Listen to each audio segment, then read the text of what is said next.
मुअज़्ज़िज़ दोस्तों, पाकिस्तान की तरक्की और खुशहाली को अगर देखा जाए तो पाकिस्तान में मादनियात भी बहुत हैं, ज़रई रकबा भी लाखों एकड़ों पर मुहित है, लेकिन बदकिस्मती समझे या लापरवाही या फिर एक दूसरे से जिदबाजी समझे,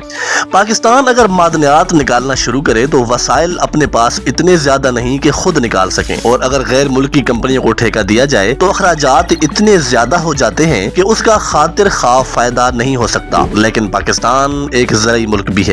और ज्यादा आबादी का जरिए मुआश ज़राअत ही तो है। पाकिस्तान की तरक्की का बहुत बड़ा हिस्सा ज़राअत पर ही तो इन्हिसार करता है। चारों सूबों की खुराक यानी गंदम, चावल, मूंग, दालें, सब्जियां, गन्ना और दीगर कई फसलें पाकिस्तान की अराजी पर काश्त की जाती हैं, लेकिन बदकिस्मती देखें, जो काश्त की जाती हैं हर साल उन फसलों का बड़ा हिस्सा या तो पानी के बड़े सैलाब की नजर हो जाता है या फिर पानी की कमी से सड़ जाता है, यानी खेत सैराब ही नहीं हो पाते। मेन और बुनियादी वजह ही पानी है, इसलिए तो पाकिस्तान पानी के लिए इंडिया से जंग करने पर भी तैयार हो गया था और यकीनन अब भी वो इस मामले में संजीदा है। नाजरीन, ये बात तो आप भी अच्छी तरह जानते हैं कि दुनिया में उन्हीं कौमों ने तरक्की की है जिन्होंने अपने कुदरती वसाइल को महफूज रखा और फिर उससे इस्तेफादा भी किया। आप चाइना को देखें, उन्होंने इतने डैम्स बना लिए कि पानी का एक कतरा भी जाया नहीं होने देते और न ही वो माहौल पैदा हुआ कि वहाँ सैलाब आए। उन्होंने चंद सालों में अपने वसाइल को बरूएकार लाते हुए और उनकी हिफाजत करते हुए इतनी तरक्की कर ली कि जो मुल्क खुद को सुपर पावर समझता था अब वो भी इससे डरने लगा है। और हमारे मुल्क एक किस्म की बदकिस्मती समझ लें कि गर्मियों में हर साल जब बर्फ पिघलती है और बारिशों के मौसम में हमारे दरिया भी बहुत ज्यादा पानी को कंट्रोल नहीं कर पाते, यानी ये पानी न सिर्फ जाया होता है बल्कि कई गाँव के गाँव और फसलों को मिलिया मेट कर देता है। सैलाब की शक्ल में बस्तियां उजाड़ने के साथ साथ खुश्क मौसम में जमीन तक ये पानी पहुंच भी नहीं पाता और उस सूरत में ये फसलें तबाह हो जाती हैं। इस सूरत हाल में काला बाग डैम जैसा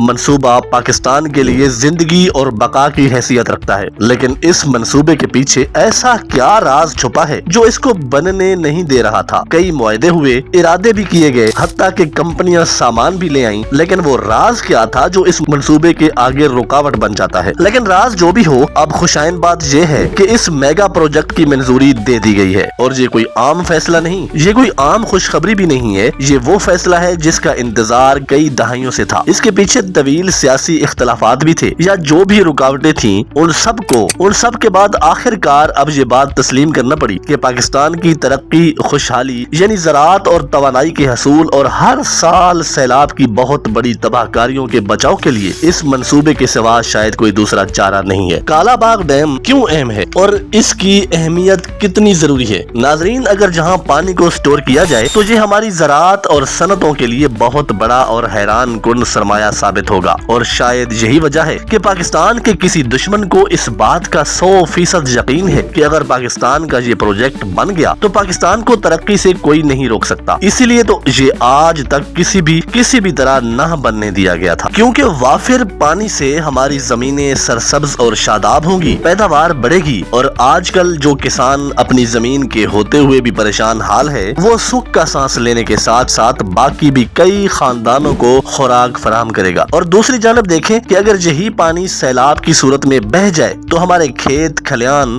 के साथ कई गाँव और कीमती इंसानी जानें भी तबाह हो जाती हैं। यानी आप तो अच्छी तरह जानते हैं कि ये पानी नेमत और रहमत भी है और अगर काबू में ना आए तो जहमत भी बन सकता है। काला बाग डैम हमें इस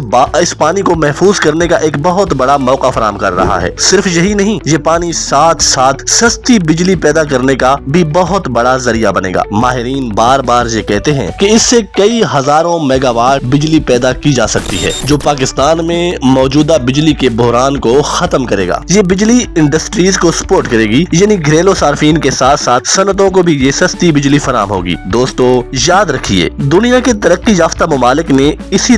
तरह के मंसूबों पर अपनी मईशत की बुनियाद रखी और कई दहाइयों से पाकिस्तान के लिए ये कदम उठाना भी बहुत जरूरी था और अब अल्हम्दुलिल्लाह इस मंसूबे की मंजूरी दे दी गई। तो ये कहना दुरुस्त होगा कि पाकिस्तान एक नए दौर में दाखिल होने लगा है। ये काला बाग डैम पाकिस्तान की तरक्की का बहुत बड़ा संग मील है जो न सिर्फ हमारी पानी और तवानाई की जरूरतों को पूरा करेगा बल्कि हमारी मुस्तकबिल की जनरेशन के लिए भी तरक्की की गारंटी साबित होगा। ये वो मंसूबा है जो पाकिस्तान के मुआशी निजाम को मुस्तहकम, किसान को खुशहाल और पाकिस्तानी अवाम को महफूज बनाने की तरफ एक फैसला कुन कदम साबित होगा। یعنی کالا باغ ڈیم صرف ایک ڈیم کی حد تک آپ نہ دیکھیں بلکہ پاکستان کے روشن مستقبل کی ضمانت ہے۔ ہر سال جب بھی پاکستان میں سیلاب آتا ہے تو ہمیشہ لوگ یہی کہتے تھے کہ اب کالا باغ ڈیم بننے کی ضرورت ہے، لیکن وجوہات جو بھی تھیں اسے بننے نہ دیا گیا تھا۔ لیکن اب وقت آن پہنچا ہے کہ ہم اپنے سیاسی اختلافات کو بھول کر یا کسی بھی اندرونی یا بیرونی دباؤ کو نہ لیتے ہوئے پاکستان اور پاکستانی عوام کے لیے کچھ ضرور کر کے جائیں۔ پاکستان زندہ باد۔